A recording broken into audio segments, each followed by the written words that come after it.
15 kilometre દૂર એક petrol પંપમાં 9,000માં નોકરી કરતો હતો. 3-4 હજારનો મહિને દવાનો ખર્ચો છે, પહોંચી વળાતું નથી. એટલે કે શહેરમાં ને શહેરમાં અહીંથી અહીં બહારગામ ન જઈ શકું 15 દિવસ બિહારમાં, પણ મહિનામાં આવા જો 7-8 ફેરા મળી જાય કે 10-12 ફેરા મળી જાય ને તો હું કરી લઉં છું.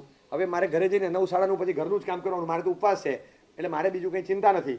તો ઘરના કામમાં પહોંચી વળીશ. અને અત્યારે જે આ 300-400 મળ્યા, આવા 10-12 વાર મળે તો 3-4 હજારનો જે તૂટો છે એ ટેકો મળી જાય. તો આપણે હાથ લાંબો નહીં કરવો. આ રીતે ખુમારથી જીવનારા એમની પાછળ મેં દોડાવ્યો તો નીકળી ગયા હતા. મેં ભાઈને કીધું તમારે મને તરત કહેવું જોઈએ. એટલે બેનને જવા કેમ દીધા? એ તો નીકળી ગયા. મેં કીધું તમે ખબર છે ને ક્યાં છે, જાઓ જાઓ. ફાગણ વધ ચૈત્ર મહિનો ચાલે છે, ગરમીના દિવસો છે, જાઓ કંઈ લઈને જજો. એમની રીતે કેરી ને આ ને તે બધું લઈને ગયા. લેવા તૈયાર નહીં.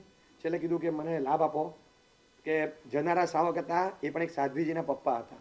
એટલે એને ખબર હોય કે શ્રમણી ભગવંતોની આવી સેવા કરનારા બેન એને પોતે, જો તમારા ઘરના મોટા શેઠાણી હોય ને વ્હીલચેર દ્વારા જે ચલાવશે એ જુદી વાત કે આદરથી તમે ચલાવો, ભક્તિથી ચલાવો.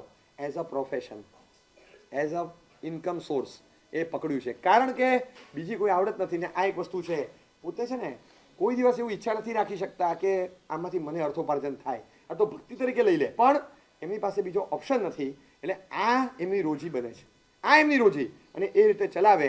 મેં